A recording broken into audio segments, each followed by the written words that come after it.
Greetings from Placement Scheme. Today I am going to discuss a few conceptual questions on permutations and combinations. Now more than 20 to 30% of the questions can be solved even before knowing what permutation or a combination is. Okay, without even knowing what a permutation, what a combination is, we can solve a few questions. Let me explain the concept behind it. Fundamental principle of counting. Okay, when there are m ways to do a task and n ways to do one more task, we can do both these tasks in m into n ways. I repeat, when there are m ways to do a task and n ways to do one more task, we can do both these tasks in m into n ways. Similarly, we can do either the first task, either the first task or the second task in m plus n ways. Okay, whenever it means and, you will multiply. Whenever it means or, you will add. So this is the concept, that's it. And means multiply, or means plus. Okay, let's apply the same concept in this question here. There are T trains from Coimbatore to Bangalore. I'm writing it here, Coimbatore to Bangalore. There are T trains, 1 2 3 4. There are totally T trains. Next, there are B buses from Bangalore to Hyderabad. B buses from Bangalore to Hyderabad. B buses, 1 2 3, so on. So there are B buses in all. Now it's also given that there are F direct flights from Coimbatore to Hyderabad. So from Coimbatore to Hyderabad, there are F direct flights. Now in how many distinct ways can one travel from Coimbatore to Hyderabad? See, in how many ways can we travel from Coimbatore to Hyderabad? See, there are two ways, right? What is it? You can either take an indirect route. I'm writing here. You can either take an indirect route or you can take a direct route. Okay, what is the indirect route? You'll have to first go from Coimbatore to Bangalore. I'm writing it here. Indirect route. You'll have to first go from Coimbatore to Bangalore, and then you'll have to take a bus from Bangalore to Hyderabad. I repeat, you'll have to take a train from Coimbatore to Bangalore, and then you'll have to take a bus from Bangalore to Hyderabad. So this is the indirect route or a connect route. Or you can also take a direct route, right? Because there's a direct flight. If you can afford to going by a flight, you can take a direct flight instead of going to Bangalore, right? So what is it? Coimbatore to Hyderabad directly. Okay. So these are the two ways that we have. Now in how many ways can we go from Coimbatore to Bangalore? It is T trains. You can either take the first train or the second train or the third or any of the T trains. Therefore, you can go in T ways. Similarly, in how many ways can you go from Bangalore to Hyderabad? You can take any of these buses, either the first bus or the second bus or the third bus or any of these B buses. So this can be done in B ways. Okay. Now in how many ways can one travel from Coimbatore to Hyderabad directly? We have F flights, so you can either take the first one or the second flight or the third flight or any of these flights. So F ways. Okay. Now let's apply the concept of fundamental principle of counting. Okay. To take this indirect route, you'll have to go from Coimbatore to Bangalore and Bangalore to Hyderabad. So whenever it means and, you will multiply. Okay, so in all, to take this indirect route, how many distinct ways are possible? It is T into B. Next, to take this indirect route, there are only F ways. So I'm writing this F ways. So you can either go take an indirect route or a direct route. So you have an or here. Whenever it means an or, you will add.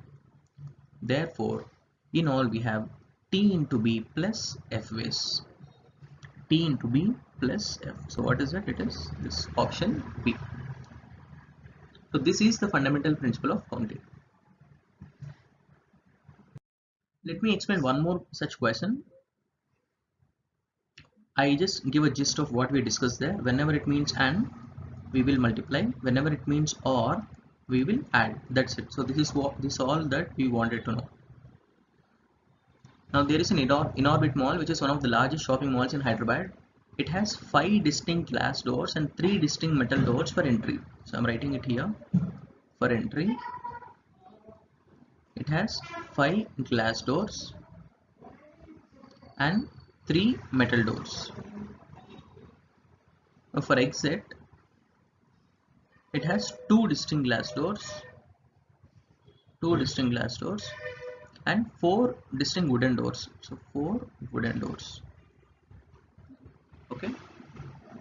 Now let's take this question. In how many ways can he enter the mall? He can enter by any of these 5 glass doors or by these 3 metal doors, isn't it? He can either, see, there are 5 glass doors and 3 metal doors. So totally in how many ways can he enter? He can take any of these 8 doors, right? So it is 5 plus 3. He can enter in 5 plus 3 ways. Because he can't enter a glass door and a metal door simultaneously, right? It's definitely not an AND. He can either enter by any of these 5 glass doors or these 3 metal doors. So 5 plus 3 ways. Now, in how many ways can he exit the mall? Again the same thing. He can either enter by any of these 2 glass doors or these 4 metal doors. Therefore, 2 plus 4.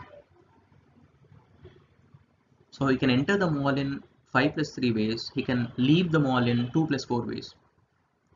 Now in how many ways can he enter and leave the mall?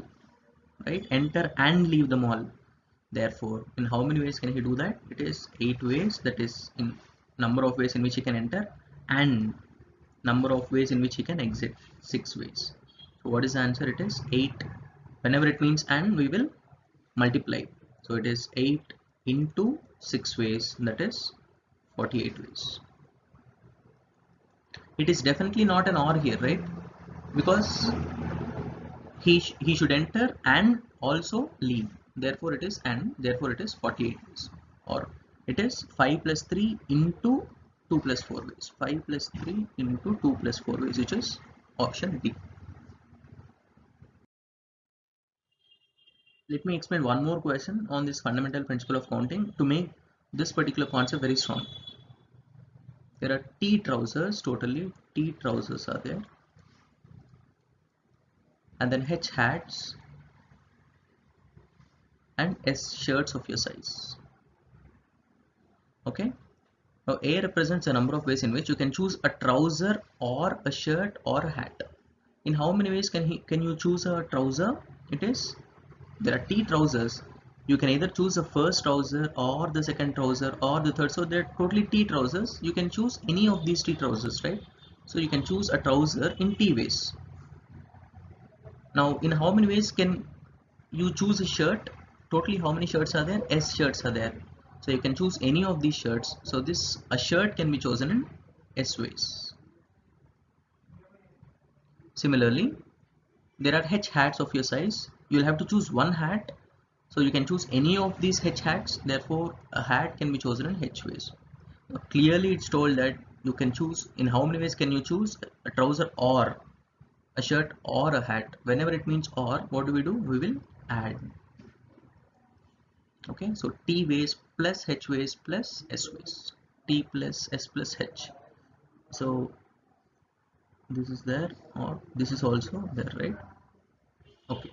Now there is also a second part to this question. B represents the number of ways in which you can choose a trouser and a shirt or a hat. Trouser can be chosen in T ways, and a shirt can be chosen in S ways,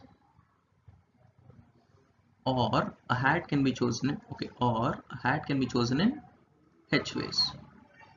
So whenever it means and, you will multiply. Whenever it means or, you will add. So what is the answer? It is T into S plus H ways. T into S plus H. So this is the only answer option that satisfies the condition. So option B is the correct answer. Let me take one more question on the same data. So T trousers, S shirts and H hats. T trousers, H hats and S shirts. C represents the number of ways in which you can choose a trouser or a shirt and a hat. A trouser can be chosen in T ways, or a shirt can be chosen in S ways,